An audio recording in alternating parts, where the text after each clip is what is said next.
우리의 삶들은 사건과 사고의 연속입니다.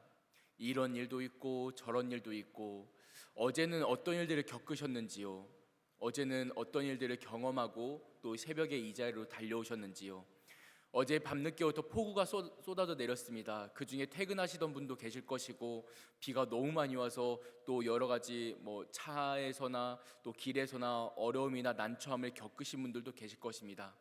비가 이렇게 많이 내리는 것은 우리에게 있어서 통제할 수 없는 하나의 사고이죠. 그러나 우리가 그 길을 걷고만 하다가 누군가와 부딪히고 넘어지는 것들은 하나의 사건으로 기억됩니다.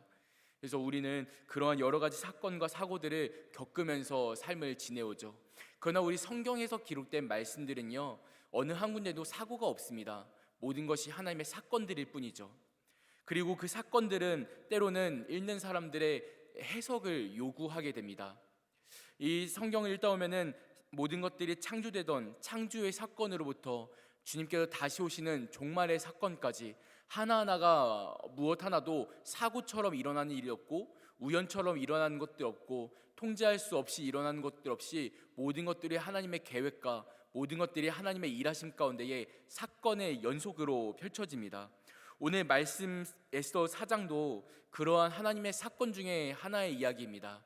이를테면 어제 함께 나누었겠지만은 어제 말씀 속에서 아하수에로 왕과 하만이 하나의 테이블에 같이 앉아서 이제 술잔을 기울이고 음식을 먹으면서 유다인들을 어떻게 진멸할 것인가에 대하여 하만이 상소에 올리게 되어지고, 아하수에로 왕은 그 하만의 이야기를 흡족하게 여기면서 그 인장을 넘기게 됩니다. 이제 그러면서 하만은 계획대로 되고 있다 생각하면서 그 조서를 적어내려서 온 지방으로 이제 보내게 되지요. 그 하나의 이야기, 하만과 아하수에로 왕의 이야기와 하만이 조서를 찍어서 전국으로 돌리는 이 하나의 이야기를 이 에스더 4장에서는 여러 가지 이야기로 그 사건들을 해석해내는 이야기들이 펼쳐집니다. 다음에 오늘 말씀 속에서 이 성경 인물들은 그 사건을 어떻게 해석했는가 우리가 함께 살펴보기 원하는데요. 이를테면 오늘 말씀의 1절로부터 3절까지의 말씀에서 이제 모르드게와 유다의 사람들, 유다인들은 그 하만이 조서를 내린 사건을 회개의 사건으로 해석합니다. 오늘 말씀의 1절 보겠습니다. 1절 보니까 이렇게 말씀에 기록하죠. 1절, 모르드게가 이 모든 일을 알고 자기의 옷을 찢고 굵은 베옷을 입고 재를 뒤집어 쓰고 성중에 나가서 대성통곡하며, 이어서 3절 보니까 또 이렇게 말합니다. 왕의 명령과 조서가 각 지방에 이름에 유다인이 크게 애통하여 금식하며 울며 부르짖고 굵은 베옷을 입고 재에 누운 자가 무수하더라. 아멘. 1절과 3절을 보니까 이제 공통된 부분들이 기록되어 있습니다. 굵은 베옷을 입었고 죄를 뒤집어 썼고 그리고 대성통곡하였다라는 말씀을요. 이 이야기를 보면은 이제 하만의 조서가 이제 모든 전국에 펼쳐지니까 보내지니까 이제 유다인들이 아이고 나 이제 죽었구나 싶어서 대성통곡하는 모습으로 우리가 읽어볼 수 있지만은, 이 말씀의 의미는 결국 모든 것들을 회개하고 있는 유다인들의 자세로 우리가 살펴볼 수 있습니다. 우리가 잠깐만 생각해 볼까요? 여러분, 만약에 나라에서나 어딘가에서나 나를 죽이겠다는 이런 편지가 날라오면은 여러분 어떻게 하시겠습니까? 저라면은 당장 그 자리에서 짐을 싸가지고 도망갔을 것 같아요. 나라도 나를 찾지 못하고 누구도 나를 찾지 못하는 곳으로 어떻게든 우리 가족이라도 살려보려고 어떻게든 살아보려고 도망을 가든지 방법을 찾든지, 아이고 어떻게 살 수 있는 방법이 없나, 법적으로 대응을 하든지 무언가 방법을 찾아볼 것 같습니다. 어떤 방법을 선택하든지 간에 최소한 그 자리에 주저앉지는 못할 것 같아요. 왜냐면은 내가 지금 죽기 살기가 달려있거든요. 근데 오늘 말씀 보니까 유다인들은 어떻게 합니까? 그 조서가 발령되고 보내지고 그거를 받자마자 그 자리에 주저앉습니다. 털썩 주저앉아 어떻게 하냐면 옷을 갈아입고 굵은 베옷으로 갈아입고 대성통곡하면서 아이고 이걸 어떻게 해, 이러고 있습니다. 여러분, 이것이 과연 살고자 하는 사람들의 자세일까요? 죽음 앞에서 모든 것을 포기한 사람으로밖에 보이지 않습니다. 그렇다면 유다인들은 왜 이런 선택을 했을까요? 이 사건을, 하만이 조서를 내리는 사건 앞에서 유다인들이 옷을 갈아입고 대성통곡하는 이 모습은요, 이 사건은 우리가 어떻게 해석하냐에 따라서 이것의 의미가 달라집니다. 그럼 우리는 이 사건을 어떻게 해석해야 될까요? 아까 말씀드렸다시피 이 모습은, 이 사건은 회개의 사건입니다. 요엘서를 보면은 유다의 백성들이 하나님 앞에 회개할 때의 자세가 나오는데, 요엘서 2장을 보니까 이렇게 기록합니다. 금식하고 울며 애통하고 마음을 다하여. 금식하고 울면서 애통하는 것, 그렇게 마음을 다하는 것은 어떤 자세이냐면 2장 14절을 보니까 주께서 혹시라도 마음과 뜻을 돌이켜 그 뒤에 복으로 바꾸실지 누가 알 것이냐 라는 요엘 선자의 기록에 있습니다.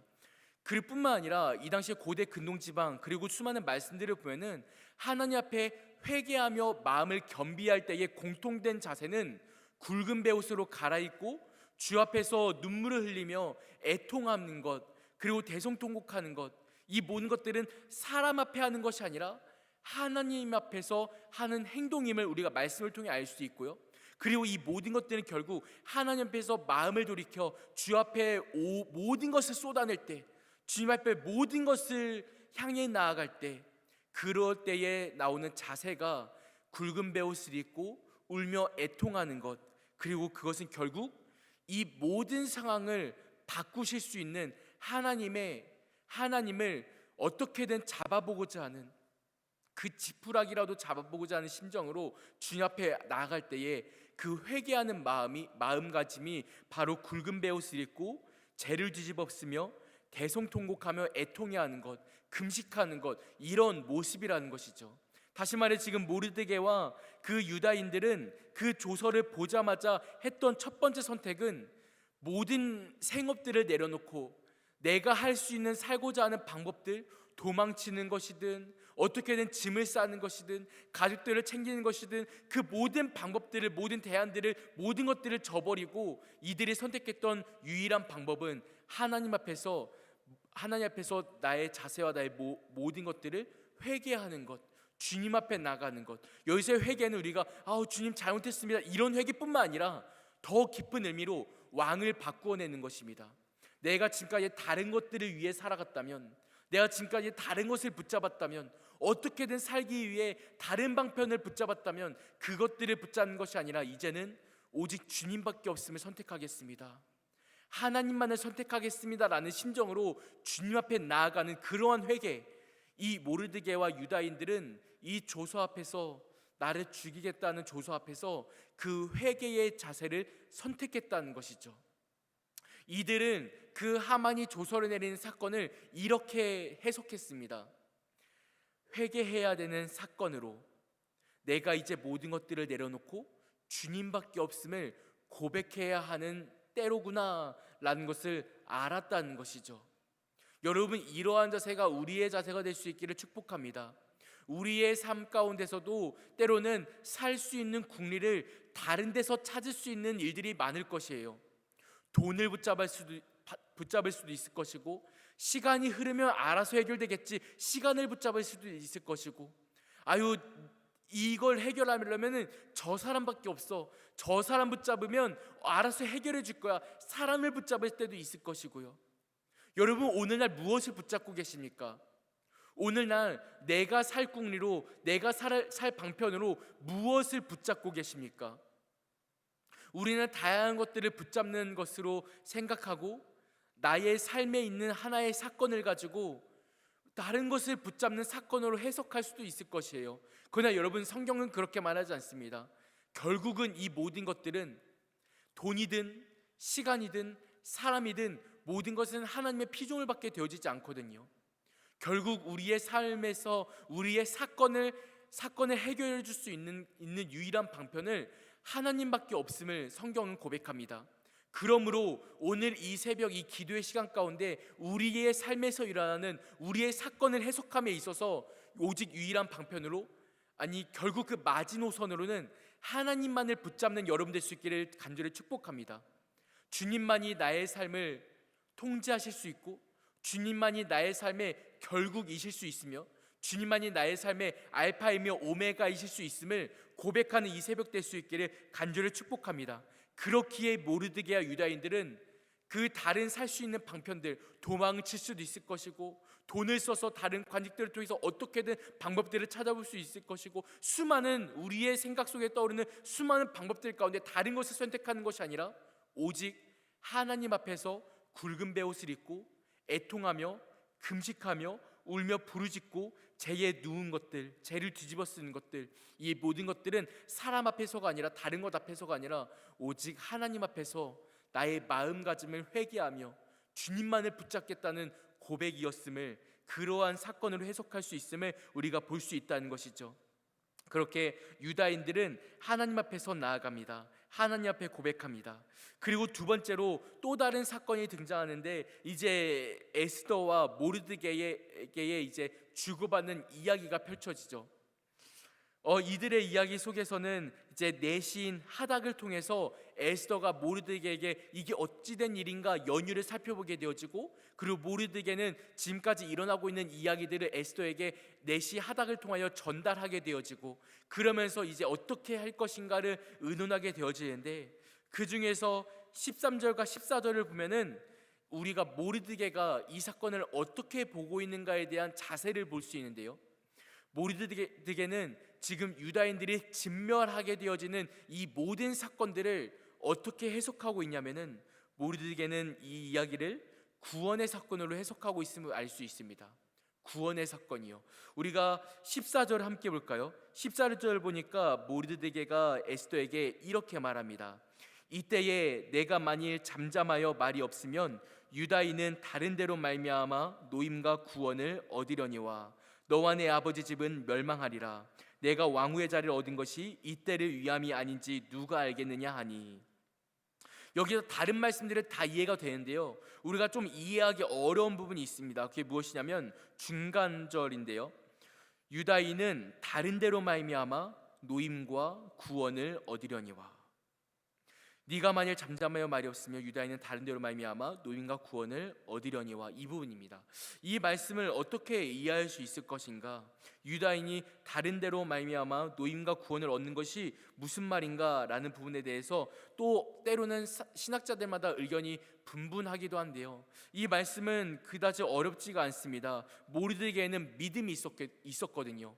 모르드게는 하나님께서 펼치실 경륜과 계획에 대한 신뢰가 있었거든요. 그 믿음과 신뢰를 바탕으로 나온 고백이, 구원의 고백이 바로 14절입니다. 어쩌면 에스더의 1장부터 10장까지의 모든 말씀 중에서 모르드게가 고백하는 믿음의 정수가 무엇인가라는 것을 물었을 때에 과연 그 신앙의 고백은, 모르드게의 결정적인 신앙의 고백은 이 14절이 아닌가 싶습니다. 이 말씀이 무슨 말이냐면, 모르드게는 결국 유다인에 대해서 하나님께서 구원하실 것이라는 것을 믿고 신뢰하고 있었습니다. 그러므로 그 신뢰 가운데에 이렇게 고백하는 것이죠. 유대인은 에스더, 너가 아니더라도 다른 방법을 통해서라도, 다른 방식을 통해서라도 결국 하나님은 유다인들을 놓아주고 구원하실 것이야 라는 고백을 이 14절에서 고백하고 있는 것입니다. 이 고백은 어떻게 고백하는 것일까요? 결국 하나님께서 이 유대에 대해서, 그 약속의 민족에 대해서, 하나님의 자녀들에 대해서 결국은 놓으시고 구원하시고 해방하실 것임을, 결국 그들에게 자유를 선포하실 것임을 이 모르드게의 마음으로 굳건하게 믿고 있었습니다. 다만 그 방식이 어떠한 방식일지, 다만 그 때와 시가 언제일지는 알 수 없지만 결국은 하나님께서 그들을 구원하실 것임에 대해서 모르드게는 확실하게 신뢰하고 있었다는 것입니다. 그리고 그렇기에 뒤에서 어떻게 이어져서 고백하냐면, 너와 내 아버지 집은 멸망하리라. 너와 내 아버지 집은 멸망하리라. 이 말씀의 의미는 결국 하나님께서 유대인들을 다른 방법으로 구원하시더라도 에스더, 너가 그 앞에서 조용히 하고 있다면, 잠잠하고 있다면 너와 너의 아버지 집은 분명히 하나님의 구원하심의 역사 가운데서 너는 멸망할 거야 라고 고백하고 있는 것이죠. 에스더가 모든 유다인들이 굵은 베옷을 입고 하나님 앞에 회개하며 나아가고 있는데, 그러나 그 가운데 에스더 혼자만이 왕궁에 있다는 안위함 가운데에 그저 조용히 하고만 있다면, 잠잠하고 있다면, 하나님께서 유다인들을 다른 방식으로 구원하시더라도 그 에스더만큼은 구원의 기록 앞에, 구원의 역사 앞에 함께하지 못할 것을 모르드게는 잔인하지만 직시하고 있었던 것입니다. 하나님께서 어떻게든 일하시는 분이시라는 것을, 성실하시고 신실하신 분이라는 것을 모르드게는 신뢰하고 있었다는 것이죠. 이 14절 말씀을 통해 우리가 알 수 있는 것은 무엇인가? 모르드게는 이 하만의 조서와 이 모든 죽음의 사건 앞에서 이것을 구원의 사건으로 보았습니다. 이 어려운 이제 삶 가운데서, 이제 어려운 미래 앞에서, 죽음이 앞에 다가온 이 상황 앞에서 이 모르드게는 결국은 그들을 구원하실 하나님의 일하심을 보게 될 사건이라는 것을 이 모르드게는 고백하고 있었던 것이죠. 여러분, 우리의 인생 가운데도 수많은 죽음의 그림자가 드리울 때가 있습니다. 죽을 것 같은 일을 경험하게 되고, 이제 더 이상 방법이 없을 것 같고, 모든 것이 끝에 다다른 것 같은 그러한 상황 가운데, 여러분, 그때는 어쩌면 하나님의 일하심을 보게 되는 구원의 사건일지도 모른다는 것이 이 14절 말씀 통하여 우리의 삶을 해석하는 방법이라는 것이죠. 우리의 이 모든 여러 가지 일들 가운데, 여러 가지 난혹함과 당황함과, 그리고 그 산 넘어 산이 펼쳐지는 그 어려운 시련들 가운데서도 하나님은 여전히 일하고 계십니다. 모르드게가 고백하는 것이 바로 그것이거든요. 여전히 하나님이 일하시고 계시기 때문에 그렇게 어떻게든 놓아주시고 구원하실 것이다 라는 것이요. 여러분, 하나님은 주를 믿는 성도들을 결코 포기하시는 일이 없습니다. 주님의 사랑과 주님의 일하심은 결코 멈춰지는 일이 없습니다. 모든 말씀들은 우리에게 그렇게 선포하고 있습니다. 그러므로 오늘날 우리의 삶 가운데 아무리 어려운 일이 있고 아무리 힘든 일이 펼쳐질지라도 그건에 하나님은 여전히 일하시고 여전히 구원하시며 여전히 우리를 사랑하시고 우리를 인도하시니, 여러분, 오늘 하루에 이 비가 오는 폭우 가운데서도 그러한 주님의 은혜를 경험하는 우리 될 수 있기를 간절히 축복합니다. 인생의 폭우를 경험하고 인생의 비를 경험하고 인생의 슬픔과 우울과 난혹함을 경험할지라도, 여러분, 그러나 그 가운데도 우리 하나님은 여전히 일하시며 우리를 인도하고 계시니, 이 기도의 시간 가운데에 하나님께서 우리를 향한 구원의 계획이 무엇인가, 우리의 삶에 대하여 구원의 사건으로 해석하는 우리 모든 성도님 되시기를 간절히 축복합니다. 그러므로 오늘 이 일상 가운데서도, 이 토요일 하루 가운데서도 여러 가지 일들을 경험할 것인데, 그 가운데서도 여전히 일하시고 여전히 우리 가정을 사랑하시며 여전히 우리 가정을 통해서 감사의 열매 맺어 주시는 우리 주님의 일하심을 발견할 수 있기를 간절히 축복합니다. 이 모르드게의 고백이 어떻습니까? 죽음이 바로 앞에 다가왔습니다. 조서가 내려졌고 이제 군인들이 움직이면 모두가 끝장나는 시간입니다. 그러나 모르드게는 그 가운데서도 하나님께서 결국은 어떠한 방식으로든 놓아주시고 구원하실 것을 고백합니다. 모르드게는 이 가운데에 여전히 하나님의 일하심을 고백하며 그 가운데에 감사할 것을 찾아가고 있음을 우리가 알 수 있다는 것이죠. 여러분, 오늘 하루에 우리의 삶이 이렇게 해석될 수 있기를 축복합니다. 주님의 구원의 사건으로, 주님의 일하심의 사건으로, 주님의 사랑의 사건으로, 그렇게 오늘 하루도 주님께서 이렇게 인도하셨구나, 지금까지 지내온 것이 주의 크신 은혜임을 고백하는 우리 모든 성도 될 수 있기를, 성도님 되시기를 간절히 축복합니다. 마지막으로 살펴볼 것, 15절로 16절을 보니까 이제 에스더의 시각이 보여지는데요. 에스더는 이 사건을 어떻게 고백하는가? 에스더는 이 조서가 발령된 이 사건을요, 결단의 사건으로 고백합니다. 결단의 사건. 16절을 보니까 에스더가 이렇게 고백하죠. 당신은 가서 수산에 있는 유다인을 다 모으고 나를 위하여 금식하되 밤낮 3일을 먹지도 말고 마시지도 마소서. 나도 나의 시녀와 더불어 이렇게 금식한 후에 규례를 어기고 왕에게 나아가리니 죽으면 죽으리이다. 매우 유명한 문구가 기록되죠. 죽으면 죽으리이다. 에스더가 이렇게 고백합니다. 이제 왕의 부르심 없이 왕 앞에 나아가면은 그것이 누구이든지 간에 왕의 기분에 따라서 죽게 되어지거든요. 그게 아무리 왕의 왕과 결합된 왕의 가정일지라도, 왕의 아내일지라도 그 앞에서 죽을 것이라는 것을 쓴 이 바사의 법규였습니다. 그래서 에스더는 이제 이 모든 상황 앞에서 하나님의 일하심을 기대하며, 하나님께서 어떻게 일하실지 그 구원의 일하심을 기대하며 그 왕 앞에 나아가기로 결단하며 나아갑니다. 그러나 이 결단은요, 그냥 단순히 그냥 왕 앞에서 죽음을 결정짓는 그러한 결단 정도가 아니라 하나님의 구원의 일하심을, 하나님께서 역사하시는 그 일하심 앞에서 내가 어떻게 쓰임 받을지 모르기에, 내가 어떻게 쓰임 받을지 내가 알지 못하기에 결단하는, 주님께서 나를 사용하시기를 구하며 나아가는 결단의 고백인 것입니다. 여러분, 이 에스더가 지금 모르드게 앞에서 죽으면 죽으리다 라고 고백하는 것은요, 혹시나 주님께서 나를 사용하지 않으신다면 내가 죽어도 여한이 없습니다 라는 고백과 다름없습니다.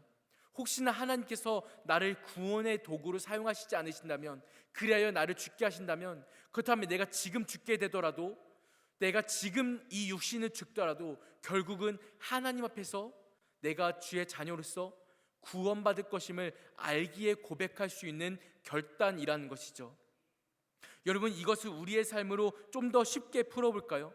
여러분, 우리의 모든 성도는요, 주를 믿는 모든 성도는요, 이 교회 안에서나 교회 밖에서나 어디에서나 주어진 역할이 있습니다. 조금 더 쉽게 말하면 목적이 있습니다.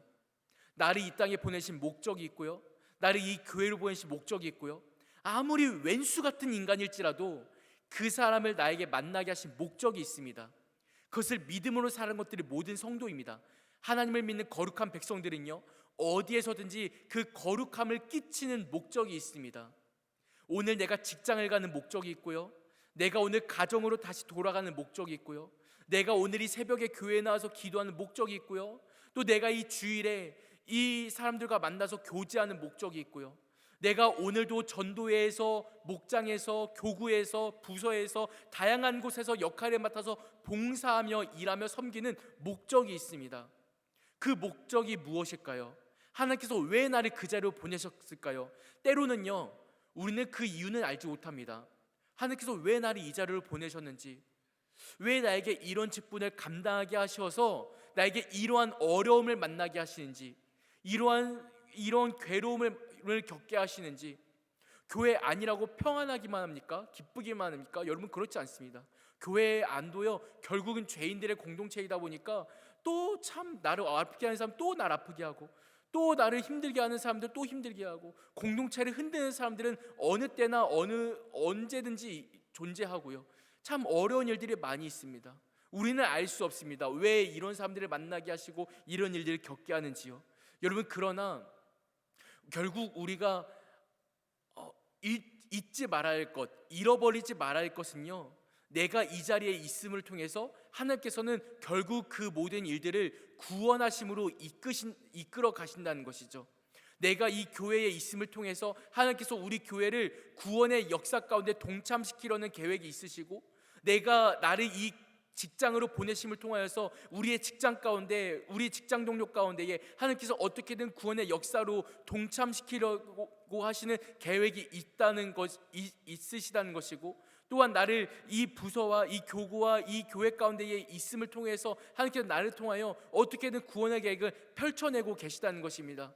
누구 하나도 제자리에서 필요 없는 사람이 없다는 것이죠. 에스더도 마찬가지였습니다. 그렇기에 에스더가 고백할 수 있었던 것은, 내가 이 자리 가운데, 이 역할 속에서 죽으면 죽으리이다.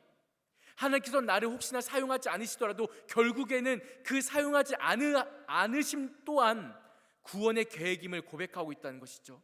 죽음 또한 구원이요, 삶 또한 구원이다 라는 것입니다. 여러분들은 오늘날 어떻게 고백하십니까? 오늘 하루에 살아가는 목적이 무엇입니까? 내가 살아가는 것 또한 하나님의 구원의 계획이고, 심지어 나를 죽음 가운데 몰아가신다 할지라도 그 또한 하나님께서 나를 주의 나라로 인도하고 계시는 구원의 계획임을 고백하는 그러한 믿음과 신뢰가 있는 여러분 될 수 있기를 간절히 축복합니다. 오늘 이 말씀을 통하여서 에스더 4장을 통하여 우리가 세 가지 해석을 살펴보았는데요, 첫 번째는 유다인의 사건의 해석이었죠.